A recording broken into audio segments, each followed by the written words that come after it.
Authorities battling last year's station fire failed to attack the blaze quickly because they were trying to save money.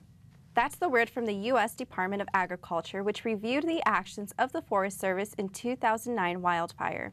The review says the Forest Service delayed ordering reinforcements from other agencies that held crews and equipment ready.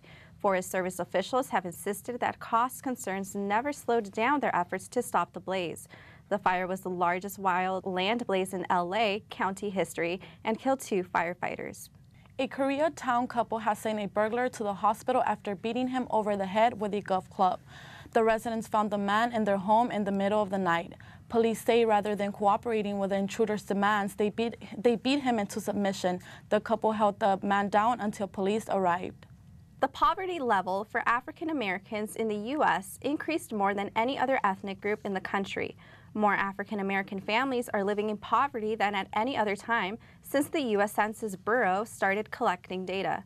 The national average of blacks living poverty is nearly 26%.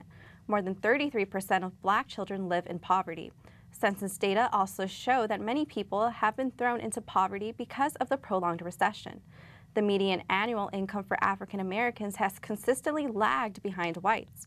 The problem could get worse as the Earned Income Tax Credit and the Child Tax Credit is set to expire at the end of the year. Democrats are facing a tough time approaching the November elections. The Democratic Party needs the black vote to secure potential victories across the nation. In California, blacks are only 7% of the population, but African Americans usually make up about 10% of those who cast a ballot in California. A local organization is offering children an alternative approach to pediatric therapy. Valley View News reporter Ali Carnett has the details. Over the years, the use of animal therapy has been growing. That is exactly what takes place in Chatsworth. Nonprofit organization Ride On uses horses as their primary tool for pediatric therapy. Though the range of disabilities vary, trainers say there is something for everyone. Students help with the care of the horses, as well as the riding equipment. Students also participate in riding under the care of trainers and volunteers. 5-year-old Dylan has been coming to Ride On for 3 years. Dylan is busy working on standing and sitting, knowing where to hold the reins, and giving vocal commands. But most of all, Dylan enjoys putting rings on the colored cones. Leah's lesson takes a focus on balance, and small windmills are used to do just that.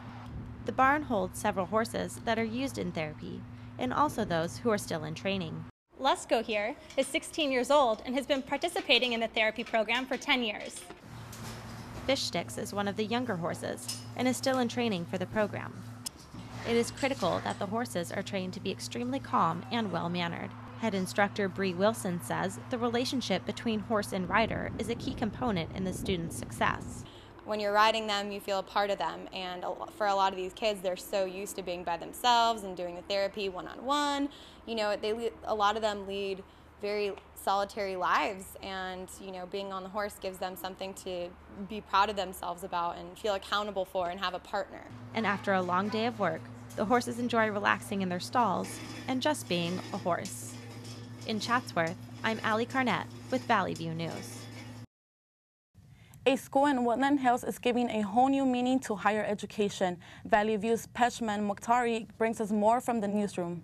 From 360 turns to somersaults and flips in mid-air, all in one man's backyard. Richard Gona's Trapeze School is a place for beginners and experienced acrobats to show off their skills.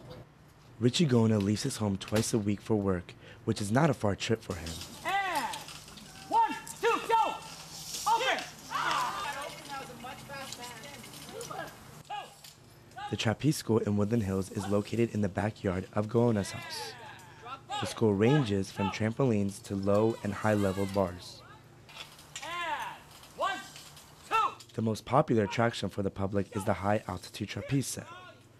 24-year-old Alex Gona helps his father with classes by being the catcher. I was born into this, actually. My first swing, I was probably about 2.5 years old. You might have got some footage of my father. He's holding lines and coaching everybody today. And he moved out here to pursue stunt work, and then this trapeze school kind of spawned from that, and I've been helping him ever since I was young. Students use the ladder for their starting positions to swing down and hopefully reach the arms of the catcher. Doing tricks before reaching the catcher is optional. I started about 11 years ago, just took a class. It's something I've always wanted to try and do, and I took one class and just became passionate about it. You know, it's funny because we come here and it's like, I don't know, like a grown-up's playground, you know. Students do tricks from 360 turnarounds to somersaults in mid-air. A net is provided below for the safety of others. Classes are $45 on Sundays and Wednesdays, with private lessons on Mondays and Fridays. The school is not just a center for recreational learning. It provides professional experiences for advanced learners. That's it from the newsroom. Back to you in the studio. And now we go to Ryan Fonseca with a debate over marijuana and health effects.